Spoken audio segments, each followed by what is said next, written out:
So according to Max Fisher from the Fisher College of Business in the Ohio State University, there is an estimated amount of 11 million barrels of oil and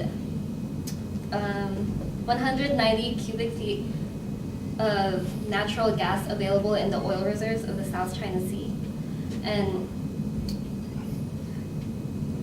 America has become involved during these disputes because of the amount of oil resources that are available in this sea.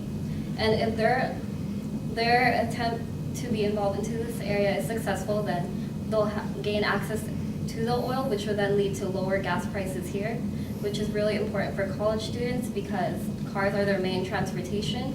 So lower gas prices would mean saving money, which is always good. So in this speech, I will be talking about the South China Sea, if you didn't get it already. So the first thing I'll be talking about is how the new leadership in China has affected the regulations of the policies regarding the sea. Second, I will be talking about what involved countries have done during the dispute. And third, I will be talking about what actual resources that they're fighting over. So moving on to my first point, according to Irene Chan, in March 2013, a new leader has been appointed in China. His name is Xi Jinping, and as he took his role in this new thing, he formulated new regulations for the sea. In December 5th, 2013, a U.S. missile cruiser was forced to take evasive actions in order to prevent a collision with a Chinese warship. So this minor incident shows how China is willing to be assertive in order to gain supreme power over the seas, and how they're not willing to back down, even though other countries are taking legal action in order to prevent them from taking supreme power. My second central idea will be about the different countries that are in this dispute. So first, I will be talking about Malaysia.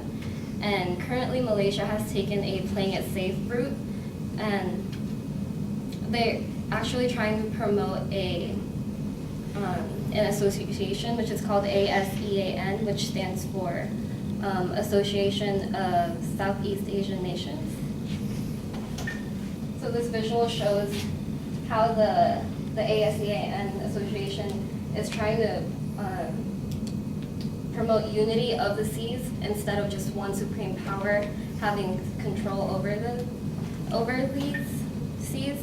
The Philippines has taken legal law into action. They've claimed that the Chinese illegally seized their territories, and during this process that they've destroyed marine life that is legally in Philippines territory. So the tribunal ruled against China and in favor of the Philippines, and they've decided that the 9-dash line that the Chinese used to claim their territories is invalid.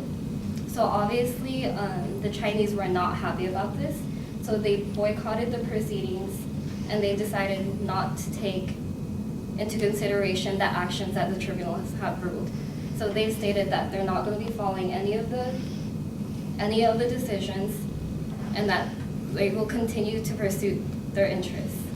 So my third central idea will be about the actual resources.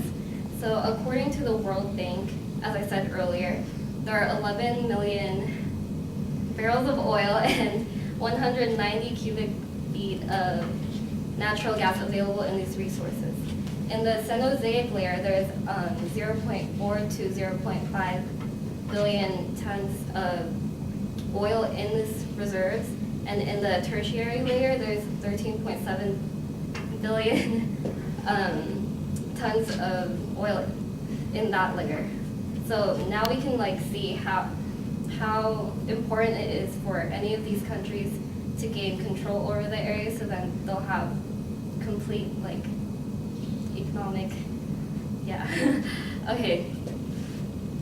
So in conclusion, I talked about the South China Sea dispute and how it not only affects the surrounding countries, but how it also affects the United States. So first, I talked about how the new Chinese leadership, Xi Jinping, has followed new regulations according to the sea. And second, I talked about how these countries have been involved in the dispute and what they've done in order to prevent China from regaining all the power. And third, I talked about what the actual resources were and why they want these resources. So hopefully in my speech you learned about what the South China Sea dispute was and how it not only affects the countries that are in the dispute, but how it also affects us, about our economic growth.